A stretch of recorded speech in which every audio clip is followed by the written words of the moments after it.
Hello friends, welcome back to my YouTube channel. ಇವತ್ತು ಒಂದು simple ಆಗಿ ಹೆಸರು ಬೇಳೆ ತೋವೆ ಮಾಡ್ತಿದ್ದೀನಿ. ಹೇಗೆ ಮಾಡೋದು ಅಂತ ನೋಡೋಣ ಬನ್ನಿ. 1 ಬೌಲಷ್ಟು ಹೆಸರು ಬೇಳೆ ತೊಗೊಂಡಿದ್ದೀನಿ. ಒಗ್ಗರಣೆಗೆ ಸಾಸಿವೆ, ಜೀರಿಗೆ, ಹಸಿರು ಮೆಣಸಿನ್ಕಾಯಿ. ನಾನಿಲ್ಲಿ ಖಾರದ ಪುಡಿ ಬಳಸ್ತಿಲ್ಲ, ಹಸಿರು ಮೆಣಸಿನ್ಕಾಯಿ ಬಳಸ್ತಿದ್ದೀನಿ. ನೆಕ್ಸ್ಟು ಈರುಳ್ಳಿ 1, ಟೊಮೆಟೊ 2, ಕೊತ್ತಂಬರಿ ಸೊಪ್ಪು, ಕರಿಬೇವು ಸೊಪ್ಪು, ಒಂದು ಸ್ವಲ್ಪ ಇದು ಕಾಯಿ ತುರಿ. ಫಸ್ಟು ಹೆಸರುಬೇಳೆನ ಕುಕ್ಕರಲ್ಲಿ ಕೂಗಿಸ್ಕೊಳ್ಳೋಣ. ಹೆಸರುಬೇಳೆ ತೋವೆ ಹೇಗೆ ಮಾಡೋದು ಅಂತ ತೋರಿಸ್ತೀನಿ ಬನ್ನಿ. ಆಯಿಲ್ ಹಾಕೋಗಿದ್ದೀನಿ.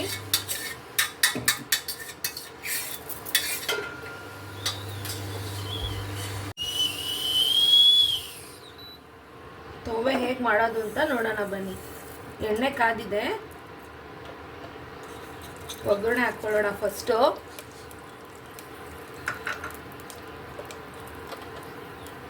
ನೆಕ್ಸ್ಟು ಜೀರಿಗೆ,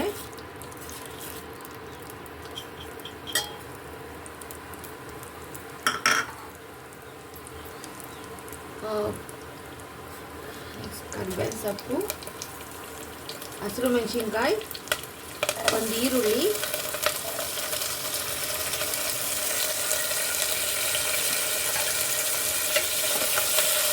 ಸ್ವಲ್ಪ ಮಾಗೋವರೆಗೂ ಫ್ರೈ ಮಾಡ್ಕೊಳ್ಳೋಣ.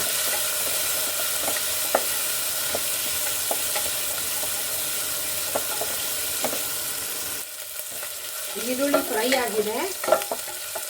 ನೆಕ್ಸ್ಟ್ ಇದಕ್ಕೆ ಟೊಮೊಟೊ ಹಣ್ಣು ಸೇರಿಸ್ಕೊತಿದ್ದೀನಿ. 2 ಟೊಮೊಟೊ ಹಣ್ಣು ತೊಗೊಂಡಿದ್ದೀನಿ.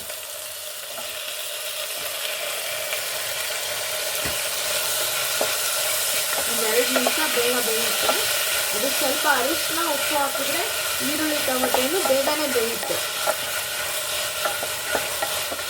ನಾನು ಸ್ವಲ್ಪ ಉಪ್ಪು ಸೇರಿಸ್ತಿದ್ದೀನಿ.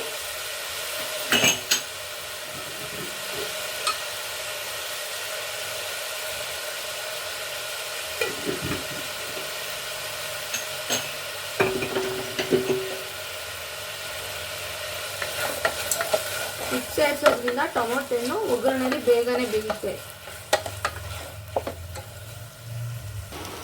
ಟೊಮೊಟೊ ಹಣ್ಣು ಮಾಗಿದೆ. ಇವಾಗ ನಾನು ಸ್ವಲ್ಪ ಸಾಂಬಾರು ಪುಡಿ ಹಾಕ್ಕೊಳ್ತೀನಿ. ಇದು ಬೇಕಾದ್ರೆ ಹಾಕ್ಕೋಬೋದು, ಹಾಗೇನೂ ಚೆನ್ನಾಗೇ ಇರುತ್ತೆ. ನಾನು ಸ್ವಲ್ಪ ಹಾಕ್ಕೊತಿದ್ದೀನಿ. ಇದು ನಮ್ಮ ಮನೇಲೇ ಮಾಡಿರೋಂಥ ಸಾಂಬಾರು ಪುಡಿ. ನಾನು ಮೊನ್ನೆ ರೆಸಿಪಿನ ಹಾಕಿದ್ದೀನಿ ಇದ್ರಿಗೆ.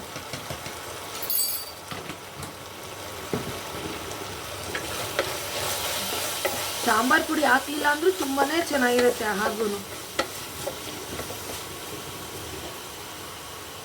ನೆಕ್ಸ್ಟ್ ಸ್ವಲ್ಪ ಕಾಯಿ ತುರಿ,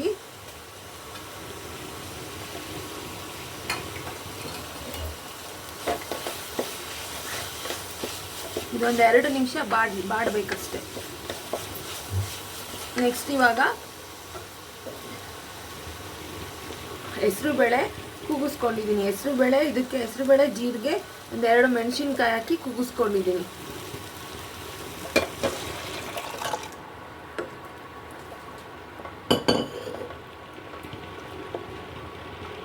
ಇದು 2 ಕುದಿ ಕುದಿದ್ರೆ ಆಯಿತು. ಇದು ತೊವೆ ತುಂಬ ಈಸಿಯಾಗಿ ಸಿಂಪಲ್ ಆಗಿ ಮಾಡ್ಕೋಬೋದಂತ ತೊವೆ.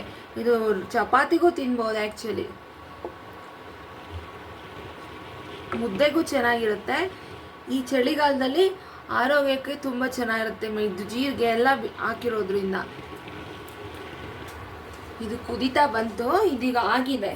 ಇವಾಗ ಲಾಸ್ಟ್ಗೆ ಸ್ವಲ್ಪ ಕೊತ್ತಂಬರಿ ಸೊಪ್ಪು ಹಾಕೋಣ. ತುಂಬ ರುಚಿಯಾದಂಥ ಹೆಸರುಬೇಳೆ ತೋವೆ. ಈ ಚಳಿಗೆ ಇದಕ್ಕೆ ತುಪ್ಪ ಹಾಕೊಂಡು, ಅನ್ನ ಹಾಕೊಂಡು ಊಟ ಮಾಡಿದ್ರೆ ತುಂಬ ರುಚಿಯಾಗಿ ಚೆನ್ನಾಗಿರುತ್ತೆ. Thank you for watching my channel. ಹೇಗಿತ್ತು ಅಂತ ನೀವು ಮನೇಲಿ ಟ್ರೈ ಮಾಡಿ ತಿಳಿಸಿ.